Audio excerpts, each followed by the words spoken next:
Welcome back you all at PC classes. Today we discuss our next concept of NPA. NPA के first lecture में हमने किया था NPA का meaning, NPA का क्राइटेरिया क्या क्या है, ये पोर्शन सारा हम कवर कर चुके थे और NPA की क्लासिफिकेशन ऑफ असेट्स कौन कौन सी हैं। अब हम करेंगे जो ट्रेंड्स चेंज होता रहता है अकॉर्डिंग टू न्यू डाटा, तो ये आपको करने की ज़रूरत नहीं है या फिर आप गूगल के थ्रू इसको ट्रेंड को सर्च कर सकते हो। It's not very much important. Next हम करेंगे causes of emergence of non performing assets, कि नॉन परफॉर्मिंग एसेट्स हैं वो कैसे एमरजेंस होती हैं, क्या रीजंस होते हैं उनके और उनको किस टाइप से रेमेडीज़ क्या है, कैसे हम उनको दूर कर सकते हैं। तो फर्स्ट है मिस यूटिलाइजेशन। मिस यूटिलाइजेशन का मतलब है गलत उपयोग करना। बैंक ने कोई लोन दिया, उस लोन को जिस पर्पज़ के लिए दिया गया वहाँ उसका यूटिलाइजेशन नहीं किया, अपितु वहाँ पर बट क्या किया, उसका रॉन्ग यूज़ कर लिया, जहाँ नहीं करना चाहिए था वहाँ उसका यूज़ कर लिया। फॉर एग्ज़ाम्पल आपको एजुकेशन लोन दिया गया, आपने उस लोन को एजुकेशन पर लगाने की बजाय आपने उस लोन को कहाँ खर्च कर दिया बच्चे, आपने उसको अपने हाउस को बनाने में या कहीं और खर्च कर दिया। अब ना तो आप प्रॉपर एजुकेट नहीं हुए तो आपकी जॉब नहीं लगी, जॉब नहीं लगी तो आप वो लोन अमाउंट पे नहीं कर पाओगे और वो असेट्स बन जाएंगी आपकी NPA, non performing assets. Clear? तो यहाँ पर देखिए मिस यूटिलाइजेशन, यहाँ पर एग्जाम्पल गिवन है, एक फार्मर ने लोन लिया, किसके लिए लिया, क्रॉप के लिए, ट्यूबवेल लगाने के लिए अपने खेत में, ताकि पानी लगे और यील्डिंग अच्छी हो, उपज अच्छी आए और उससे इनकम जनरेट हो जब वो क्रॉप्स को सेल करके आए मार्केट में। बट क्या हुआ, उसने उस लोन को यहाँ यूटिलाइज ही नहीं किया। फार्मर ने लोन को यूटिलाइज किया अपने सन की मैरिज में। तो अब एक बात बताइए, क्या इससे कुछ अर्निंग का सोर्स आ सकता है? नहीं, यहाँ से तो पैसा जितना भी लोन था वो कंजप्ट हो गया, तो जो फार्मर है वो लोन पे नहीं कर पाएगा और असेट्स क्या बन जाएंगी, NPA। क्लियर है? ये होता है मिस यूटिलाइजेशन। तो एक रीज़न तो भाई ये हो गया मिस यूटिलाइजेशन। सेकेंड है यहाँ पर reason no proper follow up action. No proper follow up action, इसका मतलब क्या है कि कोई एक प्रॉपर एक्शंस को फॉलो नहीं किया गया, प्रॉपर एक्शन को फॉलो नहीं किया गया। किसके रिगार्डिंग फॉलो नहीं किया गया प्रॉपर एक्शंस को? बैंक के द्वारा। बैंक ने लोन तो दे दिया बट जिस प्रोजेक्ट के लिए दिया है वहाँ लगाया गया है या नहीं, या प्रॉपर सर्टिफिकेट्स जो चाहिए थे लोन देने के लिए, उनकी वैलिडिटी, ये सब कुछ बैंक ने वेरीफाई अच्छे से नहीं किया या अथॉरिटीज़ के द्वारा कुछ लापरवाही की गई, जिसकी वजह से भी NPA कंस्ट्रक्ट हो जाती हैं। फॉर एग्जाम्पल यहाँ पर देखिए similar to the first cause authorities do not adopt any proper follow up action. Authority ने एक फुल प्रॉपर फॉलोअप एक्शंस नहीं लिए, जिससे जो बैंक अथॉरिटीज़ हैं while distributing loan do the paper work formality all right. ठीक है, they get the certificate from the borrower, उन्होंने बोरोवर से सर्टिफिकेट्स लिया, ठीक है, which gives the amount of insurance की यस इतनी अमाउंट इसको दे दी जानी चाहिए, will be rightly use in the project. अब वो अमाउंट उस प्रोजेक्ट के लिए बिल्कुल यूज़ होनी चाहिए, तभी वो अर्निंग होगी जिसके लिए उन्होंने लोन दिया है। बट अथॉरिटीज़ ने वो जो पेपर्स हैं उनकी वैलिडिटी सर्टिफिकेट्स वगैरह की वो अच्छे से चेक ही नहीं की और reality comes to the limelight. जो वास्तविकता है, रियलिटी कब आई सामने? Only when he recovery process is started. जब उस लोन की रिकवरी प्रोसेस स्टार्ट हुई तब पता चला कि यहाँ पर लूप होल्स थे, यहाँ पर लैक थी, यहाँ बैंक के द्वारा प्रॉपर अथॉरिटीज़ ने पूरा अपना काम अच्छे से नहीं किया, प्रॉपर एक्शंस को फॉलो नहीं किया, जिसके कारण जो लोन है वो क्या बन गया भाई, NPA बन गया। ठीक है, तो दूसरा कारण ये था। थर्ड कारण क्या है आपका, थर्ड रीज़न क्या है NPA बनने का? यहाँ पर है इंटेंशनल डिफ़ॉल्टर्स। इंटेंशनल का मतलब क्या होता है कि मेरी इंटेंशन, यानी कुछ बैंक के अंदर ही कर्मचारी ऐसे हो सकते हैं, उनको पता है कि कुछ गलत हो रहा है बट फिर भी वो उसमें योगदान दे सकते हैं। ये दोनों पॉइंट ऑफ व्यू से हो सकता है। प्लस में कुछ कंज्यूमर्स जो बैंक के कस्टमर्स हैं जो लोन ले रहे हैं, कुछ बोरोवर्स ऐसे हो सकते हैं जो इंटेंशन ही उनकी ये थी कि हमको तो डिफ़ॉल्ट करना है, ठीक है। तो इस इंटेंशन से लिए गए लोन्स कभी भी रीपे नहीं होते और वो भी क्या बन जाते हैं, आपके एनपीए बन जाते हैं, ठीक है।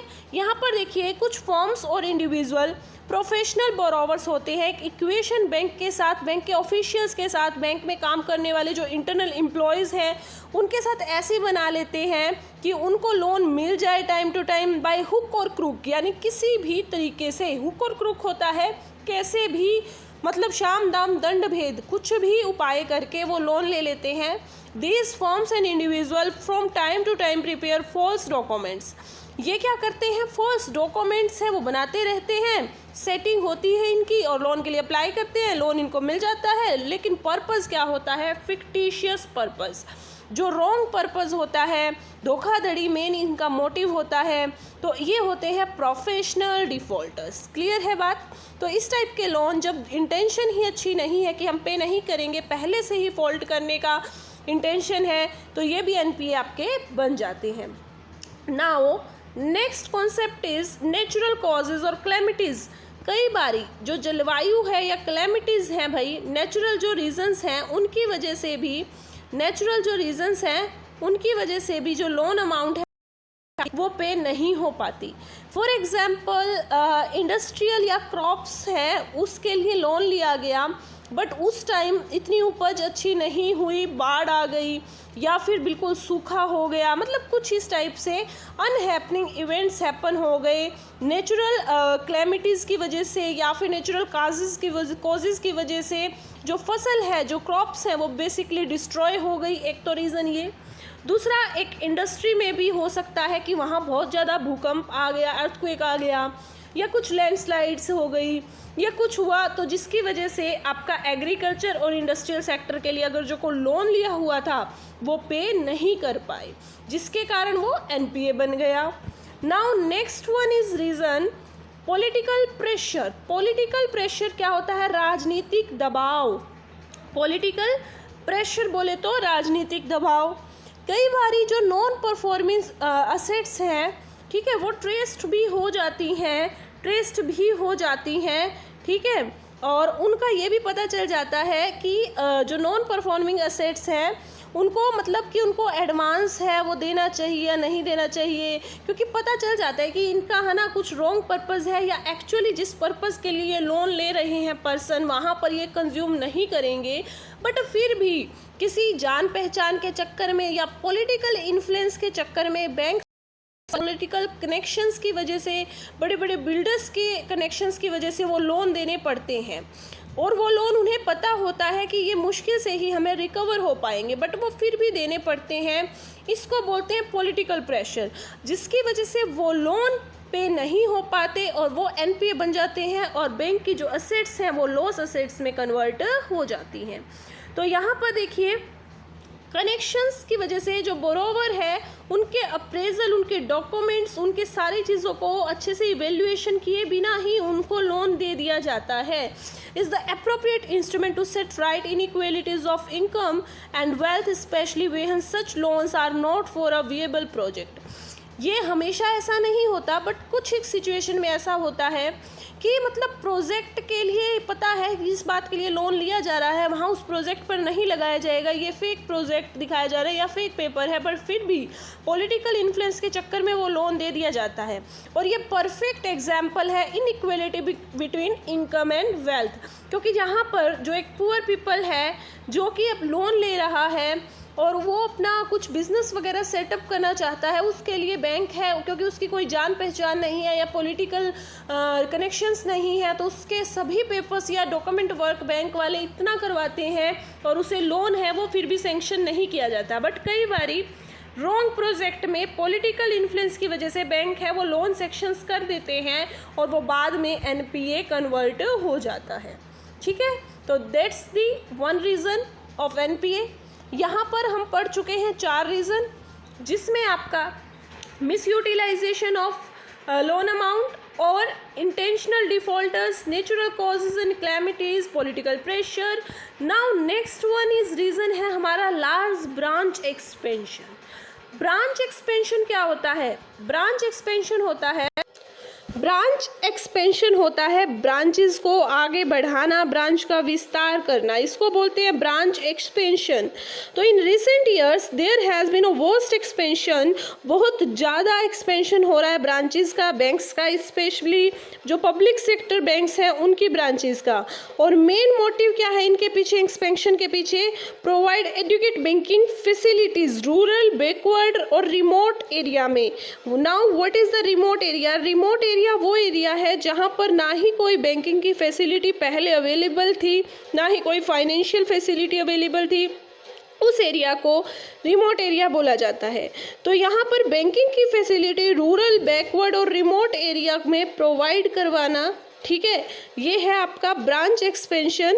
और इस वजह से क्या होता है कि बहुत सारे बैंक या बहुत सारे पब्लिक सेक्टर के बैंक ब्रांचेस अपनी एस्टैब्लिश कर देते हैं इन रीजन में, स्मॉल टाउन्स में। और ब्रांचेस एक्सपेंशन की वजह से वहाँ पर फिर इंफ्रास्ट्रक्चर वगैरह पर या फिर कुछ कंस्ट्रक्शंस पर खर्च किया जाता है, ठीक है। ओल्ड ऑफिसर्स हैं और वर्कर्स हैं वहाँ भेजे जाते हैं, ठीक है। और यहाँ पर जो लोन अमाउंट है वो उनको सेंक्शन करनी पड़ती है, बट वहाँ पर जो एरिया है वो अनइकोनॉमिकल होता है या फिर उसमें डेवलप इतना नहीं होता, जिसकी वजह से वो एरिया लोन अमाउंट है वो दे नहीं पाता और जो अमाउंट है आपकी वो एनपीए में कन्वर्ट हो जाती है, ठीक है। तो यहाँ पर कुछ ब्रांच एक्सपेंशन, यहाँ बोला गया कि बैंक्स की जो ब्रांच एक्सपेंशन है वो एक मेन रीज़न है, बैंक की जो ब्रांच एक्सपेंशन है वो एक मेन रीज़न है किसके लिए? एनपीए के लिए। क्योंकि एक बैंक बहुत सारी ब्रांचेस बना देता है, जबकि उसमें से सिर्फ एक या दो ब्रांचेस हैं जो सिर्फ प्रॉफिट गेन कर रही हैं, बाकी सभी लॉस में कर जा रही हैं बिकॉज ऑफ एनपीए।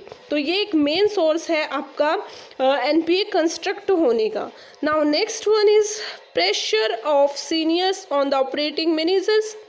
कई बार सीनियर्स के प्रेशर से जो ऑपरेटिंग मैनेजर्स हैं उनके ऊपर सीनियर्स का प्रेशर होता है और वो लोन वगैरह को वही सेंक्शन कर देते हैं और बाद में वो एनपीए कन्वर्ट हो जाता है, ठीक है। Under over financing, under over financing क्या होती है? एक प्रॉपर अमाउंट से ज़्यादा या कम फाइनेंसिंग को अंडर या ओवर फाइनेंसिंग कहते हैं। फॉर एग्जाम्पल जो डॉक्यूमेंट्स वगैरह हैं वो ये बताते हैं कि एक पर्सन को 5 लाख तक का ही जो अमाउंट है उसके लोन से जो भी पेपर्स वर्क उन्होंने रखे हैं उनसे रिकवर किया जा सकता है, बट उसको अमाउंट दे दी है 10 लाख की, तो 4 लाख सीधे सीधे एनपीए में गई, ठीक है। और अंडर से भी आपका फाइनेंस है वो एनपीए में कन्वर्ट हो जाता है। तो ये मेन रीज़न है। Now next one is non availability of proper security against funds. कई बारी क्या होता है फंड्स के अगेन प्रॉपर सिक्योरिटी ही नहीं रखी जाती बैंक्स के द्वारा, तो यहाँ पर क्या होता है, बैंक इनसिक्योर होता है कि उसको अमाउंट मिलेगी या नहीं, बिकॉज अगर पर्सन जिसने लोन लिया है वो अमाउंट नहीं देगा तो बैंक के पास में सिक्योरिटी भी नहीं है कि वो उसको बेचकर अमाउंट कन्वर्ट कर ले, अपने लोन की अमाउंट को प्राप्त कर ले। तो ये भी एक मेन रीज़न है। और नेक्स्ट है competition in the marketing of the product. बहुत सारा कंपटीशन, आज का जो युग है वो पूरा का पूरा कंपटीशन पर डिपेंड है। बहुत सारा कंपटीशन है बैंक्स में और इंडस्ट्रियल सेक्टर में, इवन एग्रीकल्चर सेक्टर में भी। अब की बार तो इस साल पूरे ही साल जो कंपटीशन है वो देखने को मिला। तो ए बिजनेस और a producer borrower money for the production of a product, but sometimes क्या होता है वो अपना प्रोडक्शन स्टार्ट करते हैं, लेकिन एक सेम काइंड की कंपनी, ये फर्म ए है ये भी वही प्रोडक्ट बना रही है और ये फर्म 2 है ये भी सेम प्रोडक्ट बना रही है। इन्होंने लोन लिया है बट ये पहले से ही वेल्दी है। तो यहाँ पर सेम काइंड का प्रोडक्ट बनाने की वजह से मार्केट में कंपटीशन हाई होने की वजह से इनकी पर्याप्त मात्रा में सेल नहीं हो पाती और ये लोन को कवर नहीं कर पाते। ये भी एक मेन रीज़न है एनपीए का कन्वर्ट होने का। तो यहाँ पर क्या होता है कि जो बैंक है वो डेट पे करने में मतलब इतना एबल जो इंडस्ट्रियलिस्ट है वो अपना लोन पे करने में इतने एबल नहीं हो पाते because of high competition, cut throat competition in the market, जिसको कि हम गला काट प्रतियोगिता भी बोलते हैं। ये सभी आपके कॉजेज थे भाई एनपीए के। In our next lecture we discuss about measures to tackle the NPA, और ये सारे बहुत बहुत बहुत इंपॉर्टेंट हैं, जिसमें से 2 इंपॉर्टेंट हैं आपके, सरफेसी एक्ट जो बहुत बार एग्ज़ाम्स में पूछे जाते हैं। SARFAESI act even competition exam में, कॉम्पिटिटिव एग्ज़ाम में भी पूछे जाते हैं और आपके लिए नॉलेजेबल भी काफ़ी है। DICGC ये भी मोस्ट इम्पॉर्टेंट है, एक्ट 1969। ठीक है, तो इनको पूरों को, सारी की सारी कॉन्सेप्ट को DICGC, credit appraisal and management, remedial measures, इन सब को हम बिल्कुल अच्छे से डिटेल में करेंगे नेक्स्ट लेक्चर में। Okay, so till then stay connect with your study. Thank you so much.